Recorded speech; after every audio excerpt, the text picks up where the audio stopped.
Lisa, 17 ans, était partie faire un jogging lundi 8 novembre dans l'après-midi avant de mystérieusement disparaître.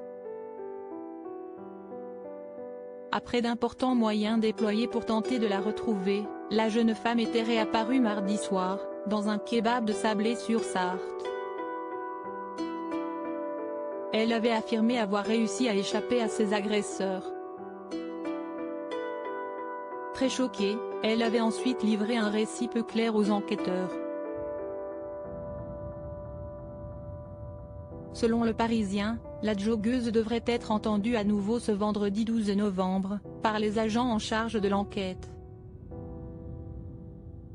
Ils espèrent pouvoir éclaircir les zones d'ombre de son récit et déterminer si la jeune femme a vraiment été victime d'un enlèvement. Selon une source proche des investigations, de nouveaux éléments corroborent les premiers doutes des enquêteurs. Il y a de plus en plus d'incohérences, mais il faut être prudent. Elle pourrait aussi s'expliquer par l'état de la jeune femme au moment de sa première audition très brève. La première version de l'enlèvement de Lisa comporte des incohérences.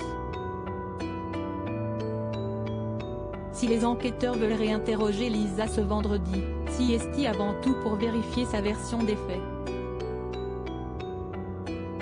La jeune femme aurait indiqué aux enquêteurs avoir été enlevée par deux hommes, sans réussir à les décrire physiquement. Autre fait, elle ne se souvient pas de la maison dans laquelle elle aurait été séquestrée pendant 24 heures, ni du trajet effectué après avoir réussi à s'échapper. Impossible aussi de donner des informations sur la camionnette verte dans laquelle elle aurait été emmenée de force.